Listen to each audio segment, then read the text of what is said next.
और तेलंगाना में अब वो पूरा का पूरा डेटा हमारे हाथ में है, जो नरेंद्र मोदी जी आपके हाथ नहीं डालना चाहता है। इसीलिए आपने देखा कि जैसे ही हमें वो डेटा दिखा, हमने रिजर्वेशन को बढ़ा दिया।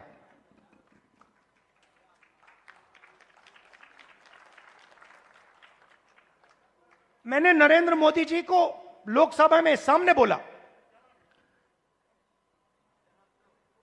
ये जो फेक दीवार बना रखी है 50% रिजर्वेशन की, इसको अगर आप नहीं तोड़ोगे तो हम इसको तोड़ के गिरा के फेंक देंगे। और दूसरी बात, इस देश के दलितों को, पिछड़ों को, ईबीसी, ओबीसी, अति दलित, आदिवासी, गरीब जनरल कास्ट के लोगों को पता लगना चाहिए कि इस देश की सच्चाई क्या है, कि 5% लोग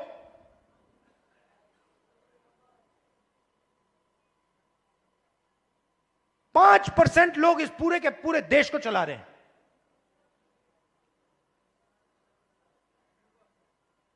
दस 15 लोग हैं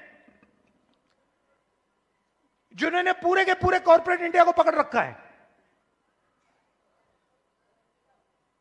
अदानी, अंबानी, 10 नाम है, और आपका लाखों करोड़ रुपया सीधा आपके जेब में से उनके जेब में ट्रांसफर होता है। जीएसटी आप देते हो, कर्जा माफ उनका होता है। जीएसटी आप देते हो और ठग से कर्जा माफ उनका होता है।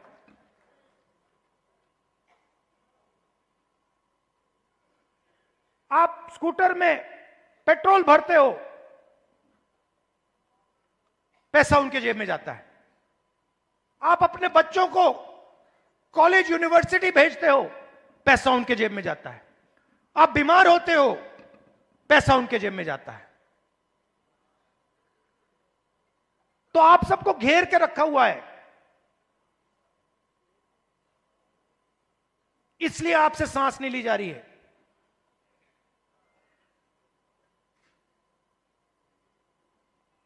क्योंकि पूरे सिस्टम ने आपको घेर के रखा हुआ है, और उसमें गरीब जनरल कास्ट भी हैं। वो भी उन कंपनियों में नहीं जा सकते, वो भी डॉक्टर नहीं बन सकते, वो भी लॉयर नहीं बन सकते।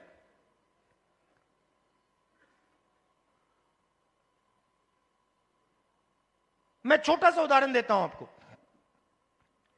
सुल्तानपुर में मैं गया, वहां पे चेतराम मोची जी हैं। पता नहीं आपने वीडियो देखा, नहीं देखा? देखा था?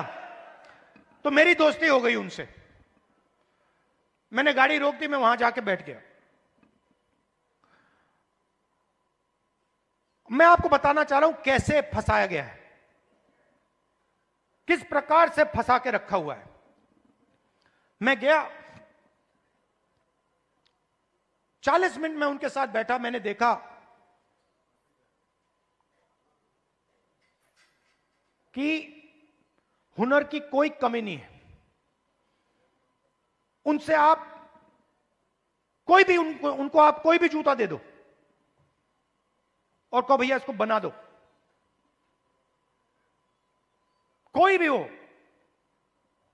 मतलब ब्रांडेड जूता हो, ये आपने पहना हुआ ये हो, कुछ भी, 2-3 घंटे में वही जूता आपको मिल जाएगा, उससे अच्छा मिल जाएगा।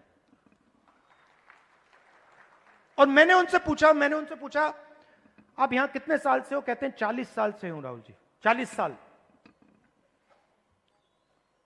फिर मुझे देख के कहते हैं राहुल जी ये मेरा बेटा है, अब ये यहां मेरे साथ काम नहीं करना चाहता। तो मैंने कहा क्यों? और फिर सिर नीचे करके कहते हैं कि राहुल जी 40 साल में मुझे किसी ने इज्जत नहीं दी। एक ही आदमी ने, मेरे पिता ने मुझे रिस्पेक्ट और इज्जत दी थी। मैं यहां आता हूं, सुबह आता हूं, दिन भर काम करता हूं, घर चला जाता हूं। 40 साल में मुझे एक व्यक्ति ने इज्जत नहीं दी। अकेले काम कर रहे थे, बेटा कह रहा था मुझे नहीं करना काम, मैं जा रहा हूं, मैं नौकरी करूंगा। मैंने उनसे पूछा, मैंने कहा एक बात बताइए, अगर आप अपने काम को थोड़ा इंप्रूव करना चाहते हो तो आप क्या कदम लोगे? एकदम उन्होंने मुझे बोला कि देखिए राहुल जी, मैंने एक मशीन है, मैंने उसकी फोटो देखी थी, अगर वो मशीन मुझे मिल जाए तो मेरा काम डबल हो जाएगा ऐसे ही। तो हमने क्या किया, बहुत महंगी मशीन नहीं थी, हमने किसी राजनेता से वो मशीन डोनेट करा दी और उनको हमने मशीन दे दी। नहीं, अभी ताली मत बजाइए, अभी ठहर जाइए, ताली बजाने की बात अभी आ रही है। 3 महीने बाद मुझे फोन आता है,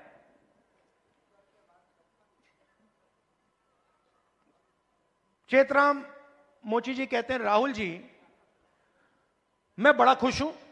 मैंने कहा क्यों? कहते हैं राहुल जी मेरी अब 2 दुकानें हैं, 10 लोग मेरे लिए काम करते हैं।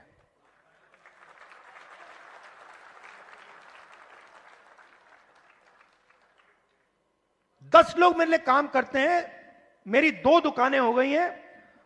मुझे लग रहा है इस मशीन से कि मैं 4-5 दुकानें खोल पाऊंगा। अब चेतराम मोचिनी ने मुझे एक और बात बोली। जब मैं उनके साथ बैठा था, मुझे बोला, राहुल जी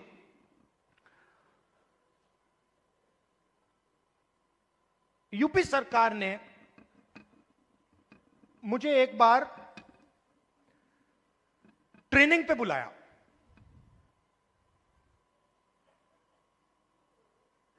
उनकी योजना थी, ट्रेनिंग पे बुलाया। तो मैंने उनसे कहा क्या सीखे? कहते राहुल जी मैं वहां गया, ट्रेनर से ज्यादा तो मुझे मालूम था। वो ट्रेनर को, मतलब वो तो ट्रेनर मोची ही नहीं था, उसको तो कुछ मालूम ही नहीं था। मैंने कुछ टाइम उसको समझाने की कोशिश की, मगर फिर वो समझा नहीं तो वापस आ गया। अब आप देखिए, हुनर किसके हाथ में है?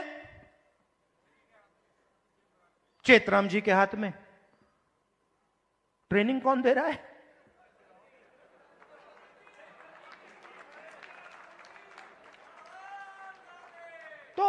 तो बात समझिए क्यों? क्योंकि ट्रेनिंग का नेटवर्क कंट्रोल में है। मशीन क्यों नहीं मिल रही? बैंक का सिस्टम कंट्रोल में है।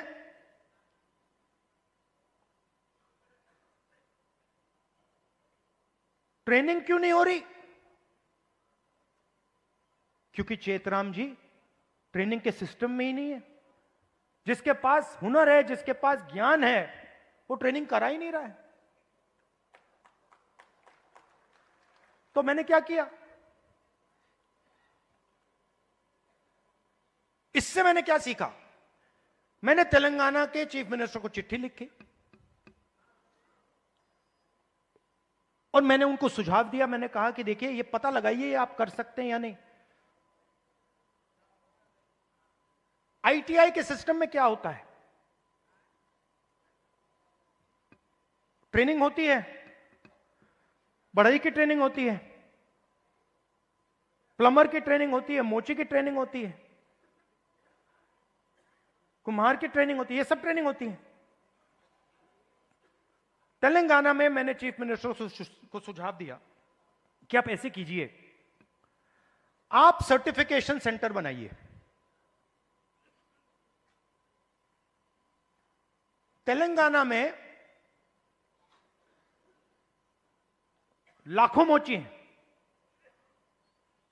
नेटवर्क है मोची का, उस नेटवर्क के अंदर हुनर है, कैपेबिलिटी है।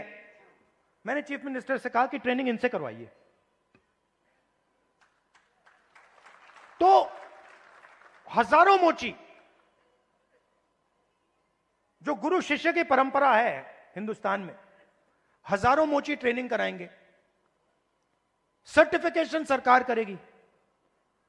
और जब एक मोची ट्रेनिंग करेगा और उसका शिष्य सर्टिफिकेशन पाएगा, तो मोची के बैंक अकाउंट में सीधा सरकार पैसा डालेगी। तो मेरा कहना है, सवाल पूछता हूं आपसे, बढ़इयों के लिए हिंदुस्तान में बैंक क्यों नहीं है? मोचियों के लिए हिंदुस्तान में बैंक क्यों नहीं है? बढ़इयों का अपना ट्रेनिंग सेंटर क्यों नहीं है? हुनर तो उनके पास है। तो जाति जनगणना जो हमने तेलंगाना में किया है, वो विकास के सिस्टम को ही बदलने जा रहा है। क्योंकि हम 21वीं सदी में जी रहे हैं। डेटा